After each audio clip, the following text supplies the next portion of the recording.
for me to get this opportunity to talk to you today. For the interest of a formality, you're a legend. You're a thought leader in your respective rights with people and more. But Himanshu tells me that I have to do this, so I will. You're a Chief People Officer of PwC India, Padmaja.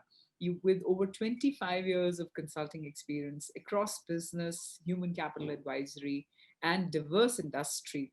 You joined PwC in 2011 and have worked in leadership roles in organizations such as Mercer, AF Ferguson, and has been a member of CIA's National HR Committee, as well as their Committee on Skill Development. You completed your graduation, Padmaja, from the University of Madras and your post-graduation from the Indian Institute of Management, Calcutta. A small little thing, but you are blessed with two beautiful children, and whom you're preparing to launch for the world and walk your footsteps, which I'm sure will be a very, very challenging exercise, and the benchmarks that you've set. So thank you very much for joining again, Padmaja, today. It's a pleasure to be talking to you. Thank you, Deepshika. It's a pleasure for me to be here and have this conversation. I'm very much looking forward to the interaction. I also want to say that it's very inspiring for me to meet an entrepreneur such as yourself. Right? It's something which I've never done or so far not tested, the waters in. Who knows? Maybe I can still do it someday. But it's something that I've never done. So it's very inspiring to meet somebody who's had the courage to start up something on her own. And all the very best to you on your journey. Thank you so much. Thank you very much, Padmaja. So my first question to you is, please do share with us an overview of your journey as a leader in people management. Okay. I'm just wondering where I start on that. So, I'm one of those people, I must say, Deepshika, that I kind of look back and say, okay, it's interesting where life has brought me. And I'm very grateful where life has brought me, right? I can't say for a minute that I planned it all out, right? It certainly wasn't that way. I grew up a services child, I think. So I grew up in all different parts of India. And what does that really do for you? One is it gives you a lot of adaptability. It gives you tenacity because you just, up and move every 2-3 years. So you just kinds of I think one thing that I was clear on from the time I was young, and I must say I was very grateful that my parents, never made any distinction, right, between my brother and me. And it was always very clear that, I would do something and I was expected to do something. And that way I feel my father has been a big influence because he would, talk about stuff that happened at work and how you have to stand up for things. And I guess deep down, all of that just had an impact. I will also be honest and say I kind of meandered my way into an MBA. I mean, I sometimes thought I would be a civil servant because that's what my dad was. Sometimes I thought I'd be a journalist because I love writing and articulation. But I sort of started an MBA thinking that, yeah, you can always do those things if you want to. But I was very fortunate that I got into a career in consulting, which is something that really energized me. And I feel I've grown so much because of it, right? Consulting is a sector, I mean, you know that, Deepshika, you've been in professional services.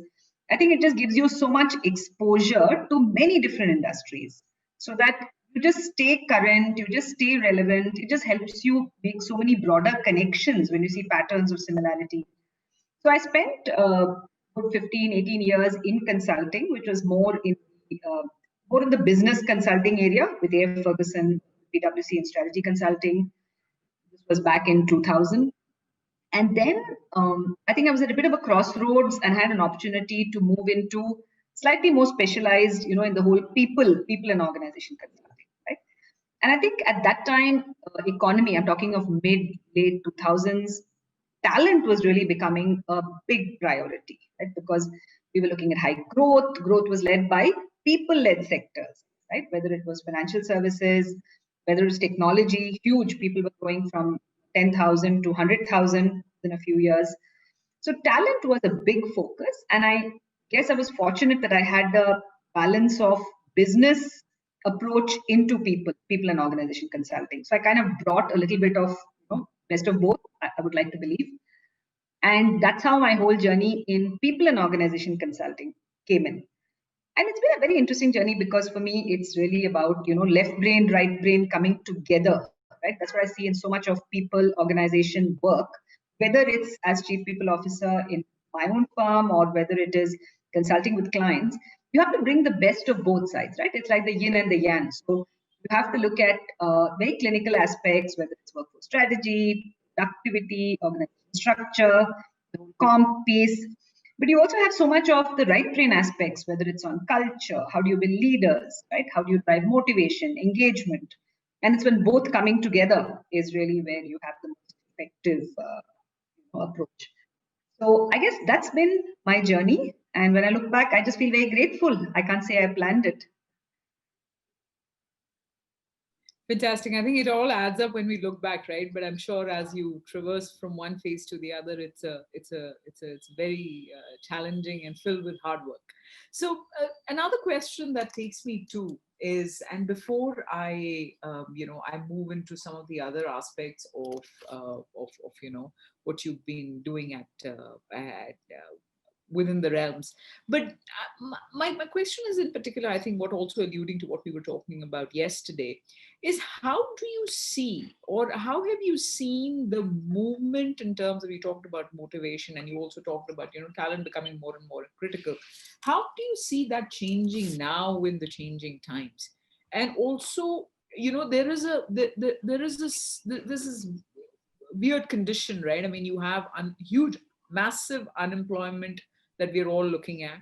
At the same time, organizations are crying foul with least productive zones that they have entered into. And particularly organizations like yourselves, which are dependent on people, right? Professional services is all about people. How good are our people in terms of whether it is account management, mining, servicing, and more? So, what are your challenges, and how do you suggest that businesses manage those challenges in the current times? So I think there are many different dimensions to that, Deepshika. I mean, you alluded to, say, the national perspective, right? So we have between 10 and 11 million people coming to the workforce every year as a country. And as a country, we have focused a lot on, the whole skill building piece, right? There's so many different organizations that are focusing on livelihood. So there's one piece which is about at a national level where there is so much to be done. Right? There's so much to be done. I think it's really important for those of us have the time, are interested to really do what we can in that space, right? Whether it is working with social enterprise, whether it's supporting we can, but in many ways that's a different level of challenge that I guess we're talking about. I think at an organization level, I mean, clearly we've been talking for many years now about how talent and skills are really the key currency, right? Maybe earlier it was. So can we just sort of start again, because Sure. Yeah. Sure. So start again on this. My question is directed towards, say, so two parts. One is, as a person, as an individual, when you are staring into unemployment, and therefore what, and which is at a larger level, and what is it that the economy is looking for. And second bigger part is for professional services organizations or people dependent organizations, on what can they do to engage at the smallest of level and at the organization level. Because I think there's a lot needed also on with the entire disembarkation or the defragmentation of an organization. The onus is also now not so much, not just at you as a leader, but also at the lowest line of the manager, because who's in touch with the employees, right? So what can be done at both those levels? Got it. So shall I go? All right. So I guess we've all learned so much on this aspect over the last 6-7 months, but I guess it's been a journey now for more than a decade. So we've all been talking about how talent is really the only currency. I think being in professional services firms, we've experienced how at the end of the day, that is how you have an impact. That's how you deliver value to your clients. That's the only way you can have an impact on what you want to do, right? And I know so many other sectors as well, whether it is directly talent-led, like let's say services, IT companies, or whether even if it's a capital-intensive sector, where talent in the form of leadership at all levels really steers the organization. So I think it goes without saying that as an economy, we've focused on that for some time. What are some of our challenges? I would say one, just briefly touching, there's the whole piece on at a country level, right? At a country level, there's the whole piece of more than 10 to 11 million people coming into the workforce every year, and how do we look at livelihoods? And that's something which I strongly believe as corporate sector we have to start getting more engaged in, whether it's through our foundations or in other ways. But that's, I guess, a separate discussion. I think in our own organizations, I mean, what are some of the things that we're seeing? One is the last 6-7 months, and even before that, maybe with advent of technology, the first thing we're seeing is that you can really have much more of distributed workforces, right? Maybe we've been seeing this for some time. The whole concept of the workplace. First is, what is work? What is work, right? I mean, is networking work? Is thinking of something, while riding the train to work? So what is work and what is the place where it gets done has been coming under pressure for some time, right? And what are we seeing, therefore, with the advent of technology? We're seeing much more distributed workplaces, within quotes. So rather than few big monoliths, many organizations are talking about, many smaller hubs. That's one. The other is distributed workforce as well, right? For example, many of us have seen that the last few months we've had teams move to different locations, very remote locations, and some of them continue to be extremely productive, right? Some of them, it doesn't work out because the clients want you there, but in many cases it actually works out. So that's a new model that we can look at. But to all of this, I think some learnings, Deepshika, have been, one, the impact of all of these is very different on different people. Sometimes the average hides that, right? So we've done some research and we found that it's like a curve, that goes like this, which means you have some who are thriving, who are extremely productive, and you have others where it's actually a huge challenge, who are struggling, and the average covers that, right? So I think the first learning is it's really important to get granular on that and see that where is this way of working really helping, where does it make sense, and where is it not working. We have to get to that level. I think the other thing we are seeing is the need to really drive much more of fungibility, agility in how we manage talent, leverage talent. So that means the whole reskilling, upskilling, skills as the new currency. I think that's the second one. Third, in some strange ways, maybe technology has helped more of us. In some ways, it actually helped to engage better, right? So earlier, I mean, you get a physical town hall and getting people together, and that's also an important part of building teams, right? Building talent. So when you look at physical need for people to get together, there are limitations, but in strange ways, technology has actually helped connect much better, right? So I think continuous focus from a skilling, driving fungibility, and making it much more specific, because I think the impact, the way that different employees and different teams wants to be managed is actually quite unique. And I think that is something that we have to get into. The average hides some of the stress that's there in the system. Excellent point. Averages drive the stress in the system, and then the granularity is what is created. So next question is on that taking that granularity forward. What is your take on the workforce mental health and how organizations can avoid being the cause of psychological distress and ensuring a fulfilling career while people work from home, while there are other stresses which are like macroeconomic factors to an organization? Yeah, I mean, I like the way you phrased it. How do organizations avoid being the cause of stress? So a couple of thoughts on that. I guess when I look back, I feel that maybe for many years as organizations, we didn't speak about mental health enough, right? So the first thing is it's really important to speak about it. Say, it's a very intrinsic element of overall well-being. Everyone has challenges with it. And when that happens, let's speak up about it. It's not taboo in any way, right? Maybe that's something we didn't do enough. And I think that's, now we've started doing more of it, but I'm sure we can, do much more on that front. That's the first one. Naturally have support systems in place. I think many of us have, the EAPs, and I know many organizations that have internal support networks, trained counselors, and have a safe space to reach out, to talk, right? So having those infrastructure, I think, and support networks is really important. Couple of other thoughts. I think finally, it's all a holistic piece, right? It's about overall well-being, which is mental health, which is physical health, right? Physical fitness and wellness.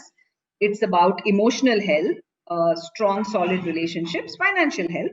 And I think as organizations, we can kind of drive focus on all of these pieces, right? Because they do complement. I think we've enough research to show that physical health means you secrete certain chemicals which then make you feel well, right? If when you're in good support systems in the organization, for example, you help each other, you have oxytocin which then gets secreted, and that also contributes to mental health. So it's important to look at it from a holistic perspective. That's the other thing that I believe. And finally, I'm just looking at it more from a little bit more philosophically and medium term. Maybe as an economy, we've kind of driven a certain value system in corporate sector, right? That you need to grow at a certain pace. That it's about quick progression, and I think it's now important to drive that whole message that you determine whether you're successful or not, right? It cannot be an external benchmark that tells you whether you've been successful. So everyone should create their own yardsticks. Of course, there is a basic minimum. I mean, if you're part of an organization, you need to deliver, what is expected. There's a basic expectation which is there. But beyond that, it's really a choice that you make, right? And we need to drive that respect for the choice. I have to determine whether I'm successful or not. I mean, maybe somebody else grew faster than me, but I'm better off on another front. And it's really about saying, hey, respect for the choice you make. I think that's really an important message to start driving. Otherwise, we'll end up with a lot more of challenges around mental health, and that's just going to be a huge issue for us as corporates, as organizations, and as an economy. I think already it's been a cause for concern, and we have to change that narrative. I also think that you're absolutely right. I mean, I like the way you started the conversation, in terms of how do organizations avoid being the cause of the stress. But the problem is that they're not the sole drivers. In fact, a lot of times, or rather in the current times, I have a lot of people saying that organization is the only solace right now for me, or my work is the only solace, because I appreciate, one, that I'm getting paid in the most crudest of terms, and then there's an opportunity to make a larger difference even within the current pressures that I have. But then there are bigger issues playing with organizations can't handle, but can only provide an additional support to manage, like the counseling and the internal networks the EPs that you talked about. So that takes me to my next question, Padmaja. Maybe I just wanted to add one more thing, and in a way it relates to mental health, though it's much broader, which is that there's a lot of dialogue about what are the metrics that organizations stack up, see themselves against, right? I mean, this whole dialogue started some years back, and there was this whole roundtable that happened with some of Wall Street CEOs as well. But I think, how do we as organizations measure how we've done, and bringing in some of these elements, right? I mean, so there's the whole piece on, of course, financial metrics and growth. There is the whole piece about sustainability and how we made a difference to society. There's the whole piece about our stakeholders, which include our employees, right? And what did we do around some of those? I mean, how did we create a more equitable workplace, right? Is one of the measures that you look at, and that includes aspects such as what we just spoke about. It includes aspects such as inclusion and diversity. So it's also about organizations thinking on what is a more holistic scorecard against which I measure how I've done. And I think that's the direction that we're all going in. Excellent. So you talk about diversity and inclusion. I mean, let me just spend a few minutes on that one. And we did discuss and hear your thoughts in an overarching manner. But I would like to hear from you in terms of, one is that one very, very, widely discussed topic right now is that the pandemic or the current avenues will hit women harder, the women workforce harder. Do you believe that? And if yes, why? And if no, why? Yeah. It's a very interesting question, Deepshika. I'm not sure that I have, all the answers here, but we're seeing two interesting trends, right? On one hand, we are seeing that it is hitting women harder, and I think some of the statistics is showing that, right? It is showing that more women are dropping out of the workforce, simply because they're finding that the pressures of managing the home front, children working, children studying online, being at home, attention, more household chores to cope with, they're finding that pressure is getting to them. So we are seeing that, right? But the interesting trend which could counterbalance that, and I'm just so hopeful that that becomes the stronger one, is that in some ways it's also leveling the whole playing field. So I think, culturally there were these whole things about this whole notion that, okay, you need certain longer hours in the workplace for certain things, you have to be physically present and you have to travel, and some of those used to be perceived as restrictions, and in some case they are real restrictions depending on phase in life cycle for women and men as well.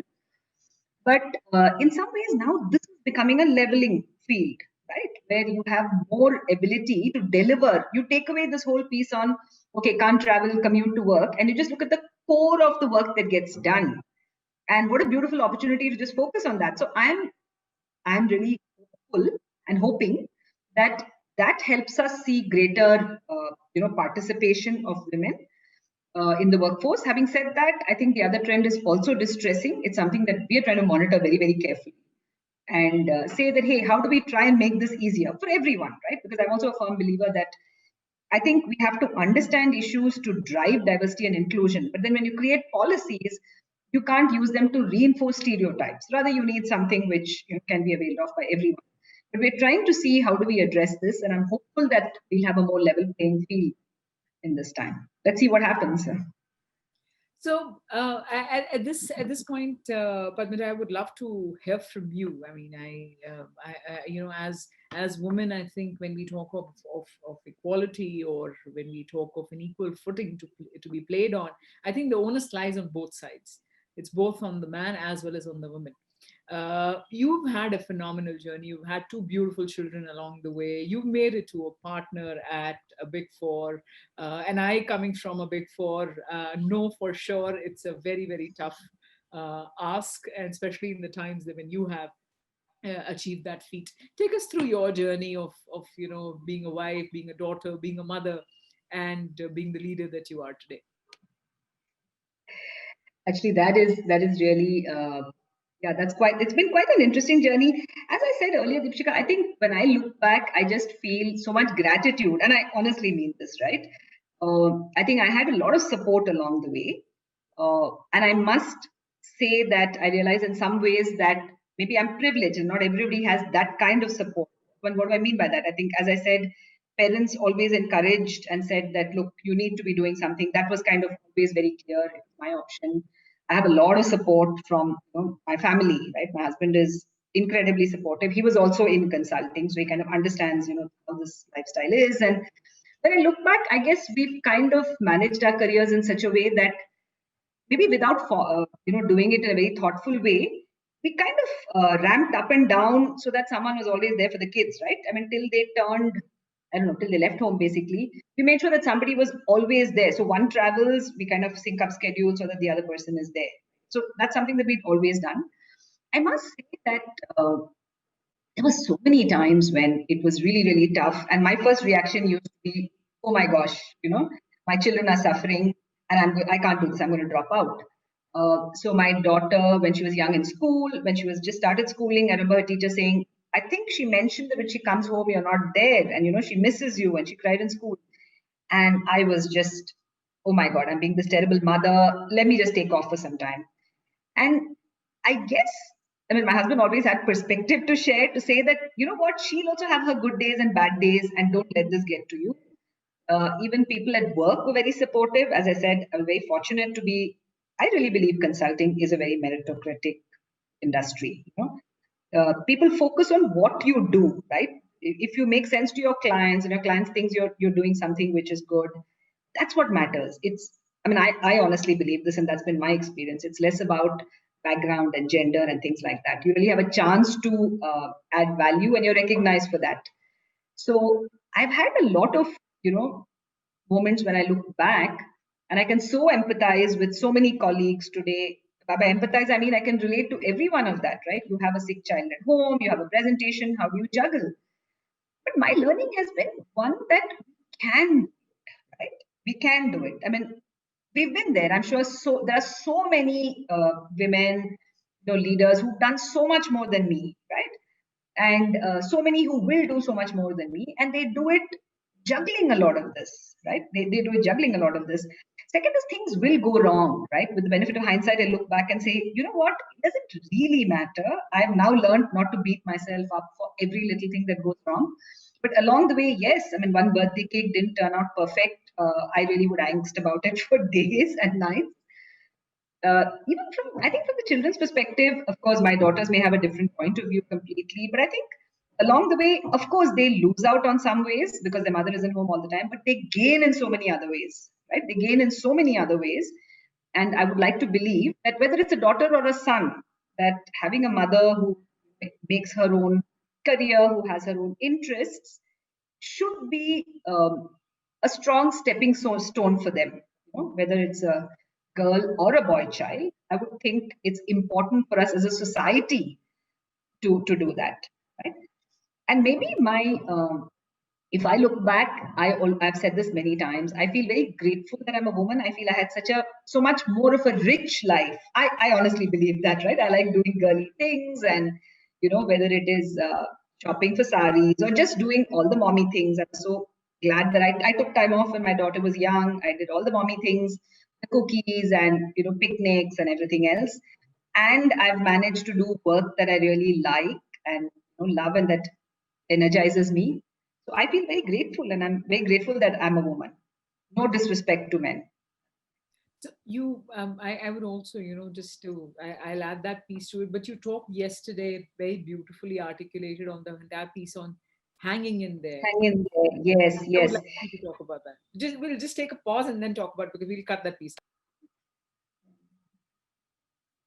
And the other big learning, Deepshika, with the benefit of hindsight, right?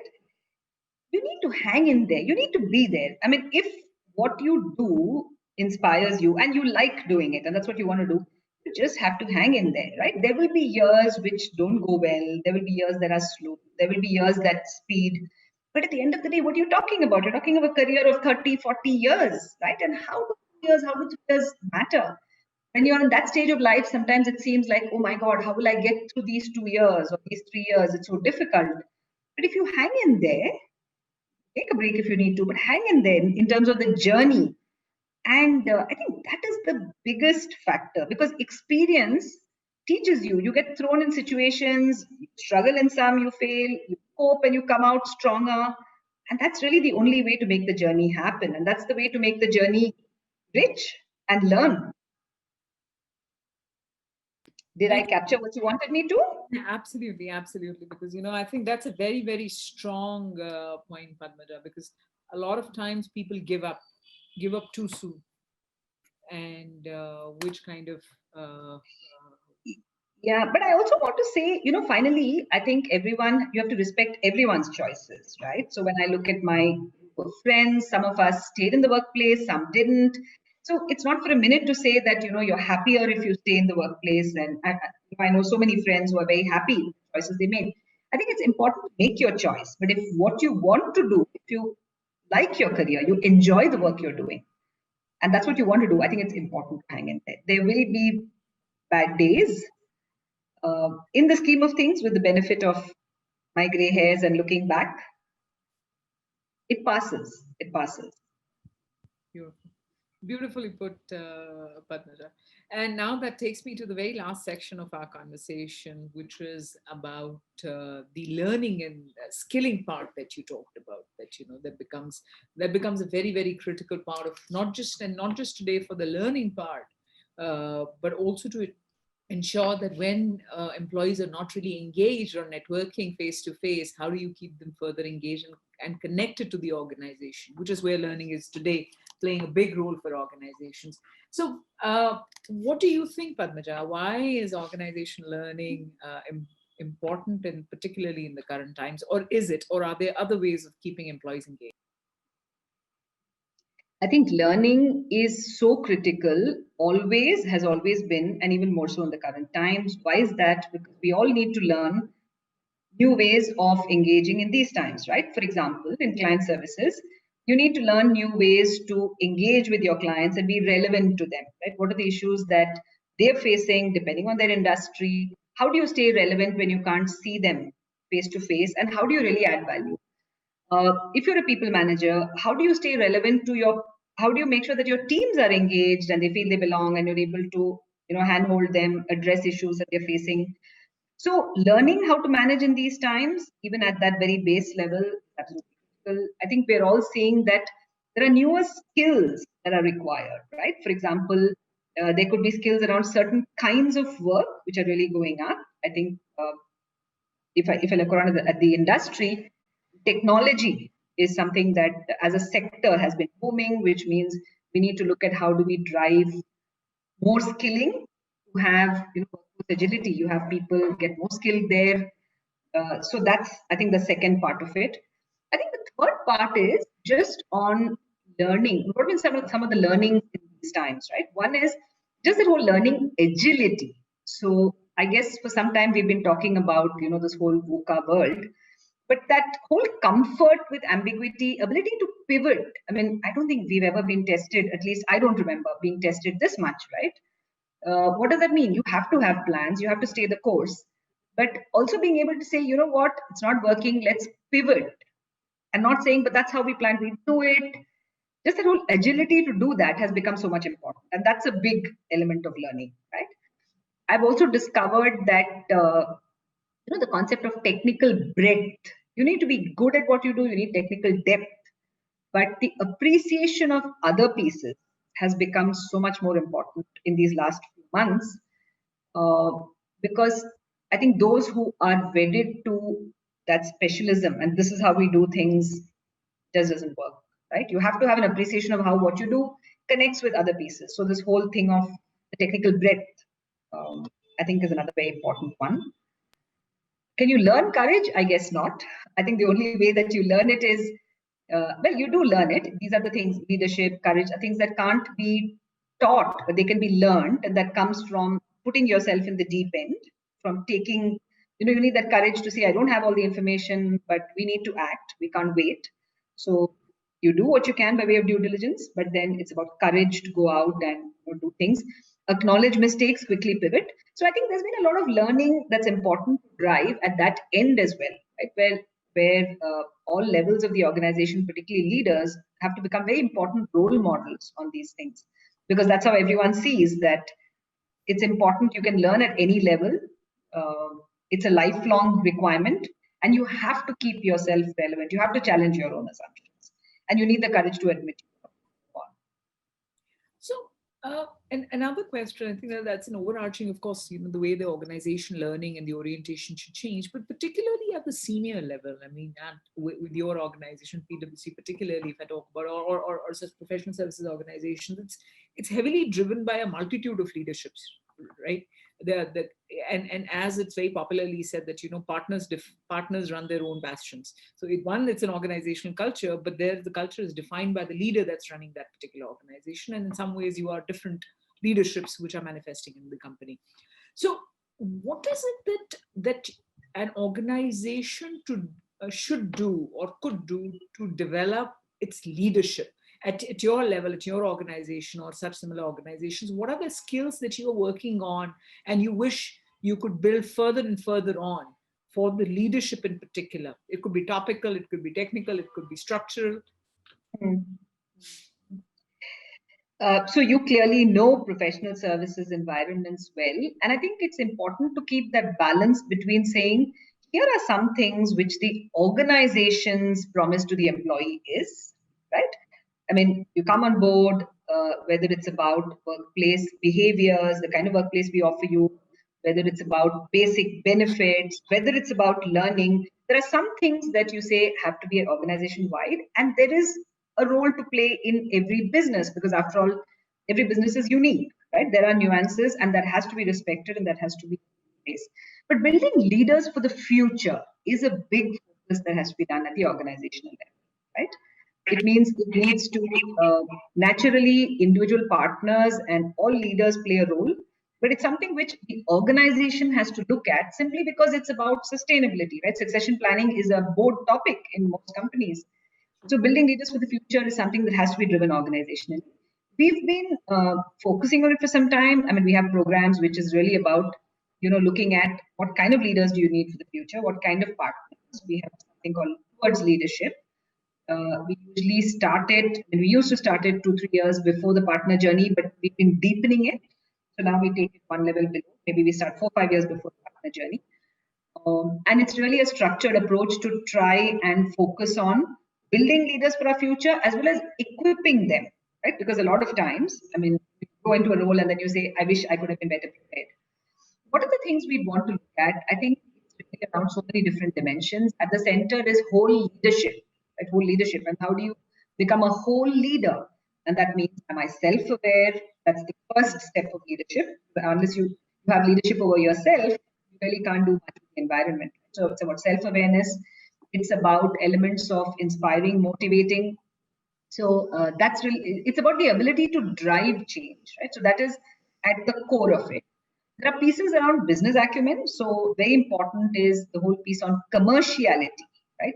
Commerciality, about sound business sense, market acumen. So we have pieces around that. Digital acumen is a big step these days because I think there's just no business which is not impacted, right? You could just become uncompetitive because there are such more agile digital models that will make you relevant. Digital also has a huge ability to make your work so much more efficient. So we've had this huge program where we're working on upskilling.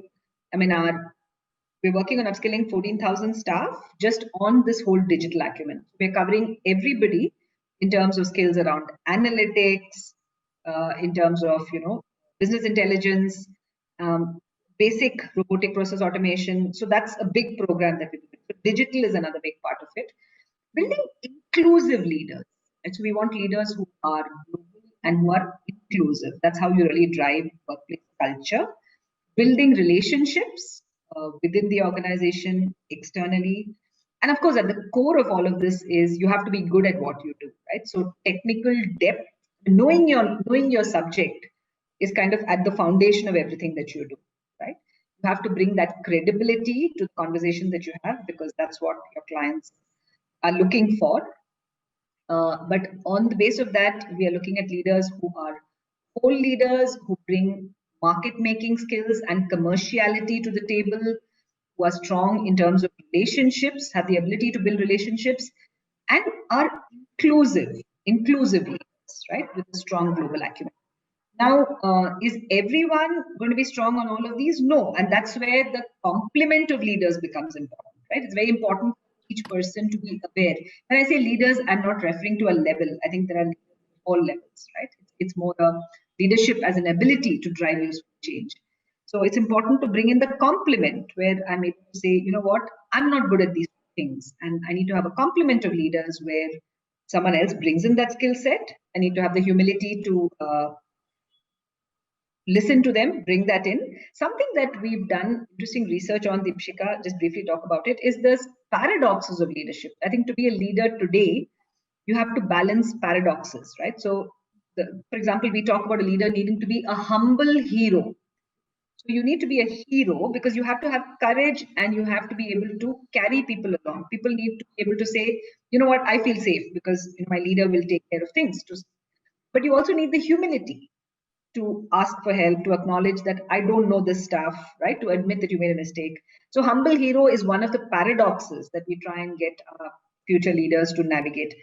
We look at the tech savvy humanist. So technology is important. We're driving digital in a big way, but the humanism at the center of it, right?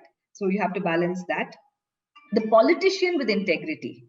We need leaders who can navigate ecosystems. I mean, what is politics? In any large group, you're bound to have, politics, right? I'm not saying it in a bad way.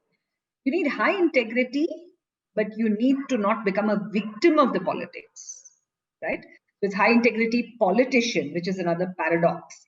Then we also look at a strategic executionist. So you need to look at the big picture, but you need to be able to balance that with getting things done.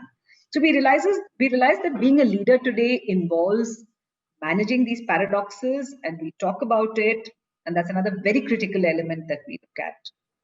Excellent. A very interesting terminology there that you use, particularly the integrity and the politics with integrity. I mean, that's one that I'm going to use with the politicians when I talk to them. Yeah, we talk about the high integrity politician. Yeah, high integrity politician, humble hero, strategic executionist. We talk about the globally minded localist. That's another one. Excellent, So, excellent. That definitely that becomes more critical today with the holy fragmentation. My last question, Padmaja, what makes for a perfect HR function today? the perfect HR function, is it? Okay, okay. I think the simplest way that I can put it, Deepshika, is, and this is something that really, you know, that really energized me about HR when I started, working more in the field. As I mentioned, I'm not a dyed-in-the-wool HR person. As in, I came into this space because I worked in consulting, and the more of business consulting I did, I realized that all business questions kind of end in with, therefore, what kind of org structure, right? Therefore, what kind of leadership? Therefore, what kind of culture? Because you want to get into a new business, and these things become important. You want to drive geographical expansion, this becomes important, right? You want to drive product portfolio expansion, this becomes important. What struck me is, to me, HR is, like I said, left brain, right brain. I think it's the yin and the yang, right? One way that sometimes we talk about it is economics and energy, right? So you need the economics. Any HR which has only economics doesn't sustain, right? Because it's like you're taking every little bit that you can out of the system, right? If you only drive the numbers and the productivity and the compensation, that's economics, right? You also have the energy, which is the motivation and culture and great workplace. So if you have energy without the economics, that's not going to sustain either, right? Because it's just not sustainable. You need the economics as well. But I think the perfect HR brings the balance of both of these.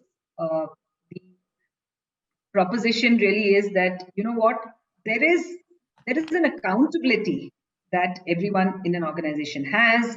You need to be accountable on many fronts, right? And that's where the economics bit comes in. You also have the energy, whereas an organization, you're saying, you know what, I will enable those things, right?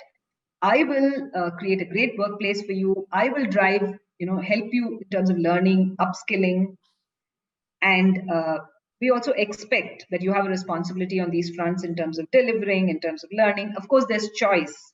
And that's where you navigate that whole journey. So, in summary, I think the perfect HR is good balance between energy and economics.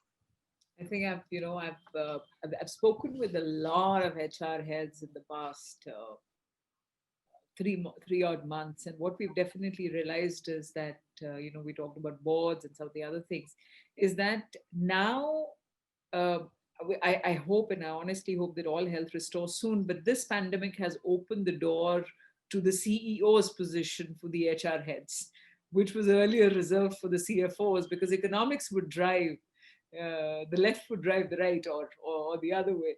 But I think the importance of people has come right to the forefront with this entire change, and a role you're beautifully playing, Padmaja.